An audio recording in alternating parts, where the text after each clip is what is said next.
يا جماعة باركول، انا جبت تليفون جديد ريلمي سي 55. تعال نشوف مميزاته وعيوبه مع بعض وهنفتحه مع بعض.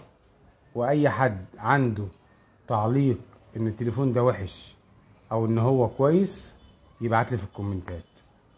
تعال نبص مع بعض. طبعا هنفتح التليفون.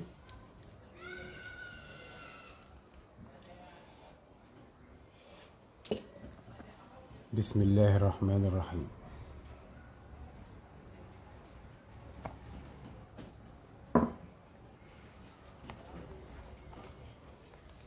ده الكتاب بتاعه طبعا والضمان. ريلمي سي 55.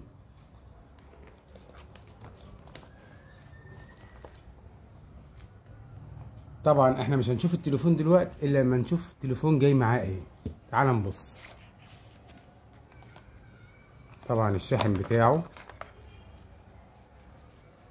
بص عامل زي الطوبة.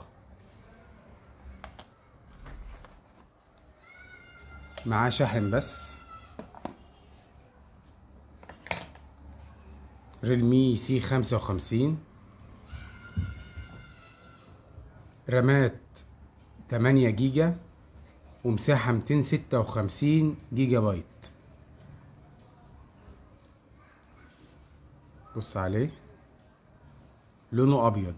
شايفين يا جماعة اللون بتاعه ابيض اللي هو بيلمع. شايفين اللمعة، مش الابيض سادة.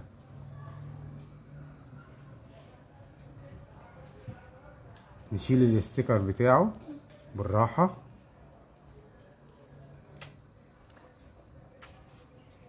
اهو يا جماعة. طبعا الكاميرا بتاعته الامامية 64.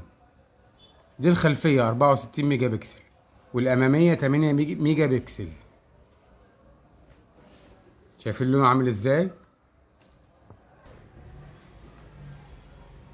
ادي الموبايل يا جماعة وتعالى نشغله مع بعض.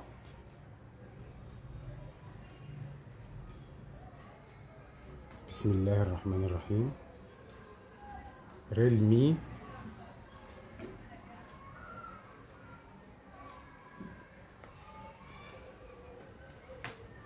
اكتبوا لي في الكومنتات ده عيوبه ومميزاته ايه.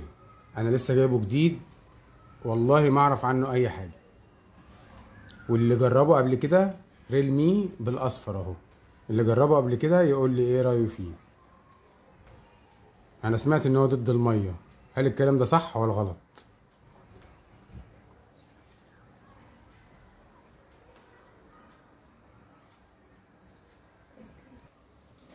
طبعا التليفون بيحمل دلوقتي.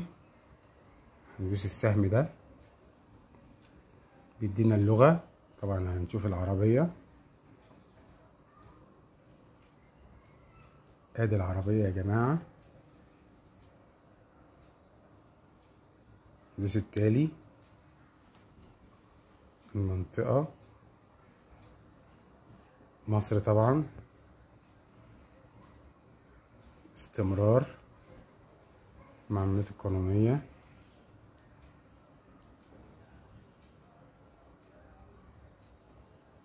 تمام.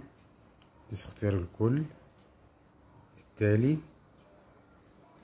اتصال بشبكة الهاتف. تمام.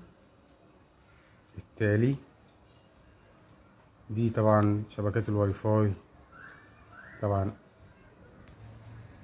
تمام يا جماعة. التليفون تعال نشوف بقى الجراب اللي جاي معاه.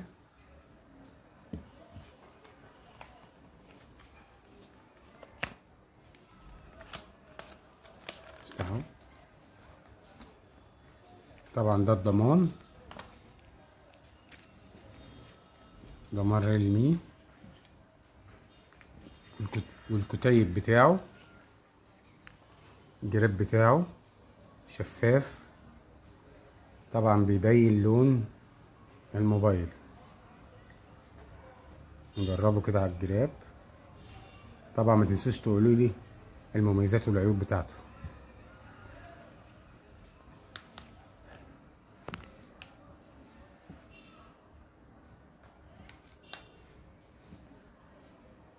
بص شكله يا جماعة في الجراب. ريلمي سي 55. مستني التعليقات بتاعتكم وانتظروني في فيديو جديد.